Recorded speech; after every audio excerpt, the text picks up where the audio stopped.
Students, professor also from Government College of Technology. என்ன பார்க்க போறோம் அப்படினு பாத்தீங்கன்னா MRP அப்படினு பார்க்க போறோம். இது MRP 1 ன்னு சொல்லுவாங்க. MRP 1 னா மெட்டீரியல் ரெக்யர்மென்ட் பிளானிங் சொல்லுவாங்க. MRP 2 னா மேனுஃபேக்சரிங் ரிசோர்ஸ் பிளானிங் சொல்லுவாங்க. இப்போ என்ன பாத்தீங்கன்னா இதுல என்ன பண்ணுவோம்னா பிளான் பண்ணுவோம். வேற பிளான் தான் நம்ம பிளான் பண்ணுவோம். எதுக்காக பிளான் பண்ணுவோம்? ப்ரொக்யூர்மென்ட்காக பிளான் பண்ணுவோம்.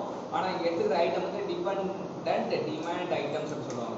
அது டிபெண்டன்ட் டிமாண்ட் ஐட்டம். இது MRP யோட நோக்கம் என்ன அப்படின்னா எப்பவுமே வந்து ஒரு நோக்கம் ஒன்று இருந்தால் தான் நம்ம அதை நோக்கி போவோம். இப்போ MRPயோட நோக்கம் என்ன அப்படின்னு பார்த்தீங்கன்னா இன்வென்ட்ரியை ரிடக்ஷன் பண்ணணும். ரெண்டாவது வந்து மேனுஃபேக்சரிங் டைமை ரிடக்ஷன் பண்ணணும். மூணாவது டெலிவரி லீட் டைம் வந்து ரெடியூஸ் பண்ணணும். நாலாவது டெலிவரி கமிட்மெண்ட் வந்து ரியலிஸ்டிக்காக இருக்கணும். அஞ்சாவது இன்க்ரீஸ் த எஃபிஷியன்சி அப்படின்றது இதெல்லாம் இதோட நோக்கம்.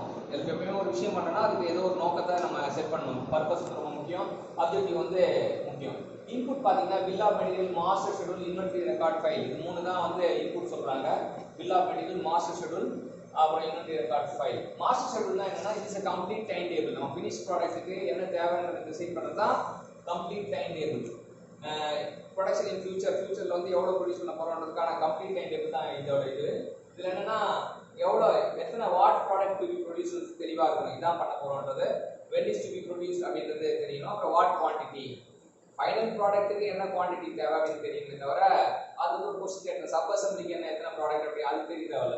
ஃபைனல் ப்ராடக்ட்டுக்கு எத்தனை இது தெரியும். அப்புறம் இன்வென்டரி ரெக்கார்ட் ஃபைல்னா it gives a complete up to date information அப்படின்றது தெரிஞ்சுக்கணும். ஆன் ஹேண்ட் இன்வென்டரி எவ்வளோ, ஷெட்யூல்டு ரெசிப்ட் எவ்வளோ, டிரான்சிட் இன்வென்டரி எவ்வளோ அப்படின்றது தான் வந்து இன்வென்டரி ரெக்கார்ட் ஃபைலோட ஆன் ஹேண்ட் எவ்வளோ, ஷெட்யூல்டு எவ்வளோ, டிரான்சிட் பண்ண வேண்டிய இன்வென்டரி எவ்வளோன்னு தெரிஞ்சுக்கணும். அடுத்தது பில் ஆஃப் மெட்டீரியல் பார்த்தீங்கன்னா it gives information about how each final product is manufactured specifying all subcomponent item. bill of material க்கு ஒரு காம்போனன்ட்க்கு சப் காம்போனன்ட் எத்தனை தேவை அப்படின்னு தெரியணும். அப்புறம் அந்த sequence to build up the final product, அதை எப்படி பில்ட் அப் பண்ணா நமக்கு ஃபைனல் ப்ராடக்ட் கிடைக்கும் அப்படின்னு தெரியும். ஸோ சப் அசம்பிளியை பத்தி இவன் பார்த்துப்பான். இன்ஃபர்மேஷன் வந்து எல்லா ஃபைனல் ப்ராடக்ட்டுக்கு எவ்வளோ சப் காம்போனன்ட் தேவைன்றதை பார்ப்பாங்க. பர்ச்சேஸ் ஆர்டர் வந்து தேவை கிடையாது. MRPக்கு பர்ச்சேஸ் ஆர்டர் தேவை கிடையாது தெரியணும். அப்புறம் டைம் ஃபேஸிங் PHASING டைம் ஃபேஸிங்கும் அப்புறம் டைம் பக்கெட்டும் அதில் வந்து நம்ம ஐடென்டிஃபை பண்ணலாம். இங்கே இப்போ இன்புட் கொடுத்துருக்காங்க. இந்த MPSனா master production schedule, bill of material. இந்த பிளான்ட் ஆர்டர் ரிலீஸ் வந்து இன்வென்டரி ரெக்கார்ட் ஃபைலில் தான் வரணும் அப்படின்னு தெரிஞ்சுக்கலாம். Plant order release, order scheduling, plant order ரிசிப்ட்லாம் இன்வென்டரி ரெக்கார்ட் ஃபைலில் வரும். ஸோ அது உள்ள இன்வென்டரி ரெக்கார்ட் ஃபைலில் transit and receipt take place அப்படின்னு தெரிஞ்சுக்கலாம். சரிங்களா?